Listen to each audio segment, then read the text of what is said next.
आज लोकसभा में स्पीकर के लिए वोटिंग होगी। दोनों दलों की तैयारी पूरी। आज नए स्पीकर का ऐलान होगा। एनडीए ने ओम बिरला को बनाया है उम्मीदवार। कांग्रेस के सुरेश स्पीकर पद के लिए उम्मीदवार। दोनों के बीच होगा मुकाबला। नॉमिनेशन किया फाइल। भारत में 72 साल बाद दूसरी बार होगा स्पीकर पद के लिए चुनाव। दोनों दलों ने वोटिंग को लेकर बनाई रणनीति। आज 11 बजे वोटिंग होगी। 543 सदस्यों वाली लोकसभा में एनडीए के पास है बहुमत। स्पीकर का चुनाव जीतने के लिए 271 सांसदों की है जरूरत। स्पीकर चुनाव से पहले बड़ी हलचल। प्रधानमंत्री नरेंद्र मोदी से ओम बिरला ने मुलाकात की। स्पीकर चुनाव पर चर्चा हुई। कांग्रेस बीजेपी ने अपने अपने सांसदों के लिए व्हिप जारी किया। आज सभी सांसदों को लोकसभा में मौजूद रहने को कहा गया। अपने सांसदों के लिए टीडीपी ने भी जारी किया है व्हिप। स्पीकर चुनाव के दौरान सदन में मौजूद रहने के दिए निर्देश। गृहमंत्री अमित शाह ने एनडीए के नेताओं के साथ की अहम बैठक। संसद भवन में हुई बैठक में चिराग मांझी समेत एनडीए के कई नेता रहे मौजूद। स्पीकर के चुनाव को लेकर रणनीति पर हुई चर्चा। कांग्रेस अध्यक्ष मल्लिकार्जुन खड़गे ने भी इंडिया गठबंधन के नेताओं के साथ बैठक की। समाजवादी पार्टी के रामगोपाल यादव, टीएमसी से ओब्रायन समेत कई नेता मौजूद रहे। स्पीकर चुनाव पर चर्चा हुई। जगनमोहन रेड्डी की पार्टी वाईएसआरसीपी स्पीकर चुनाव में एनडीए का करेगी समर्थन। ओम बिरला के पक्ष में वोट करेगी वाईएसआरसीपी के सांसद। सूत्रों के हवाले से बड़ी जानकारी। स्पीकर उम्मीदवार को लेकर कांग्रेस से नाराज है टीएमसी। उम्मीदवार चुनने से पहले टीएमसी की राय नहीं ली गई, इससे नाराजगी है। ऐसे में फैसले को बताया एक तरफा। स्पीकर पद के लिए विपक्ष के उम्मीदवार पर बोले किरण रिजिजू। कहा, हम चाहते हैं कि स्पीकर सर्वसम्मति से चुना जाए। पिछले 2 दिनों से हमने विपक्ष की प्रमुख पार्टियों से संपर्क किया है। इंडिया गठबंधन डेप्यूटी स्पीकर पद के लिए अड़ा हुआ है। कांग्रेस नेता वेणुगोपाल ने कहा है कि डेप्यूटी स्पीकर पद मिलता है तो स्पीकर पर सहमति के लिए हम तैयार हैं।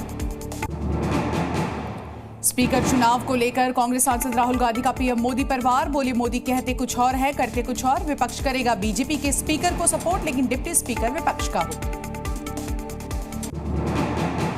मल्लिकार्जुन खड़गे को जवाबी कॉल के इंतजार वाले। राहुल गांधी के बयान पर राजनाथ सिंह का पलटवार। कहा, खड़गे वरिष्ठ नेता हैं, 3 बार उनसे बातचीत हुई है। संसद भवन की कैंटीन में एक साथ नजर आया अखिलेश यादव और स्पीकर प्रत्याशी ओम बिरला। दोनों ने एक साथ किया लंच। बिहार के उप मुख्यमंत्री विजय सिन्हा ने कांग्रेस पर परंपरा तोड़ने का आरोप लगाया। कांग्रेस अपने अहंकार के कारण परंपराओं की अनदेखी करती है, ये कहा। तिहाड़ जेल में सीएम अरविंद केजरीवाल से सीबीआई ने की पूछताछ। दिल्ली शराब घोटाले में किए सवाल जवाब। आज सीएम केजरीवाल को कोर्ट में पेश करेगी सीबीआई की टीम। ट्रायल कोर्ट में होगी पेशी। रिमांड मांग सकती है सीबीआई। आज केजरीवाल की याचिका पर सुप्रीम कोर्ट में होगी सुनवाई। दिल्ली हाईकोर्ट के आदेश के खिलाफ केजरीवाल ने लगाई है याचिका। कांग्रेस सांसद राहुल गांधी होंगे लोकसभा में विपक्ष के नेता। इंडिया गठबंधन की बैठक में फैसला लिया गया।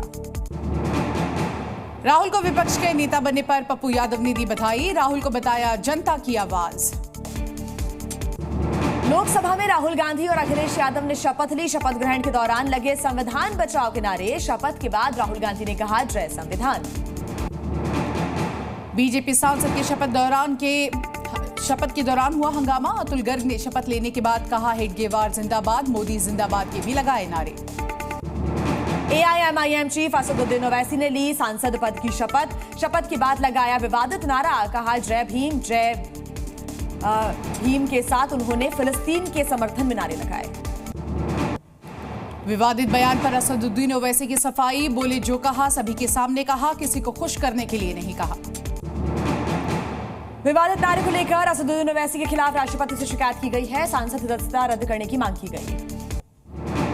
केंद्रीय मंत्री जी किशन रेड्डी ने ओवैसी के बयान को बताया नियमों के खिलाफ। कहा, भारत में रहकर भारत माता की जय नहीं कहते, संविधान के नाम पर असंवैधानिक काम करते हैं। बीजेपी विधायक राजा सिंह का ओवैसी के नारे पर बयान। कहा, फिलिस्तीन से इतना ही प्यार है तो वहीं चले जाएं ओवैसी। हरियाणा चुनाव को लेकर कांग्रेस की अहम बैठक। हरियाणा कांग्रेस के नेताओं के साथ बैठक करेंगे खड़गे। विधानसभा चुनाव की रणनीति पर होगी चर्चा। यूपी में महिलाओं के साथ हिंसा पर सख्त योगी सरकार। महिला, बच्चों और नशे से जुड़े अपराधों में अब नहीं मिलेगी अग्रिम जमानत। कानून में बदलाव करेगी योगी सरकार। पेपर लीक के खिलाफ योगी सरकार का बड़ा कदम। सार्वजनिक परीक्षा अध्यादेश को कैबिनेट की मंजूरी। पेपर लीक के दोषी को उम्र कैद और 1 करोड़ के जुर्माने का प्रावधान। नीट पेपर लीक की सीबीआई ने तेज कर दी है जांच। बिहार ईओयू से जांच लेने के बाद सीबीआई ने पटना के एसएसपी को तलब किया। नीट पेपर लीक मामले में बड़ा खुलासा। पेपर लीक कराकर अस्पताल में भर्ती हुआ था मास्टरमाइंड संजीव मुखिया की पेपर लीक की प्लानिंग सामने आ गई है। पेपर लीक मामले में अब तक 18 लोगों की गिरफ्तारी हो चुकी है। आरोपियों को दिल्ली ला सकती है सीबीआई की टीम। दिल्ली में आरोपियों से पूछताछ होगी।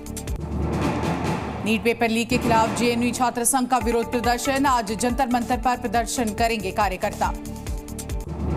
यूपी में बीजेपी की हार पर अभी पेश नहीं हुई समीक्षा रिपोर्ट। कई अधिकारियों ने रिपोर्ट के लिए समय मांगा है। अकाली दल में सुखबीर बादल के खिलाफ नेताओं में फूटा गुस्सा। बादल से इस्तीफा देने की मांग। कई नेताओं ने जालंधर में की अलग बैठक। हरियाणा के मुख्यमंत्री नायब सिंह सैनी का बड़ा बयान सामने आया। स्वतंत्रता सेनानियों की पेंशन 25,000 रुपए से बढ़ाकर 40,000 रुपए करने का ऐलान किया।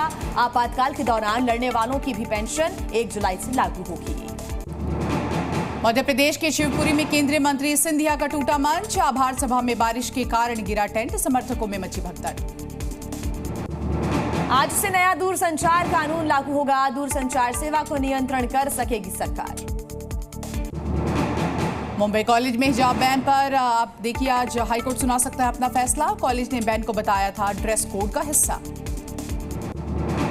पुणे पोर्श कांड मामले में हाईकोर्ट ने नाबालिग आरोपी को रिहा करने का आदेश दे दिया है। नाबालिग को ऑब्जर्वेशन होम में रखा गया था। पोर्श एक्सीडेंट में 2 लोगों की जान गई थी। मुंबई के घाटकोपर इलाके में बिलबोर्ड गिरने के मामले में बड़ी कार्रवाई। आईपीएस अधिकारी कैसर खालिद को किया गया सस्पेंड। हादसे के समय जीआरपी कमिश्नर थे कैसर खालिद। कश्मीर का रुख कर रहे हैं लगातार पर्यटक। देश के अलग अलग राज्यों के पर्यटकों की भारी भीड़ यहां पर देखने को मिल रही। कश्मीर में विदेशी पर्यटकों का भी जमावड़ा। 29 जून से शुरू होगी अमरनाथ यात्रा। जम्मू से 28 जून को रवाना होगा पहला जत्था। यात्रा को लेकर तैयारियां पूरी। वहीं सुरक्षा के सख्त इंतजाम। जम्मू कश्मीर के उधमपुर में अमरनाथ यात्रा के लिए बढ़ाई गई है सुरक्षा। बेस कैंप्स की होगी 24 घंटे निगरानी। हेमकुंड साहिब पैदल यात्रा मार्ग पर बर्फ से यात्रियों को हो रही है परेशानी। रास्ते से बर्फ को हटाने का काम जारी। जी न्यूज़।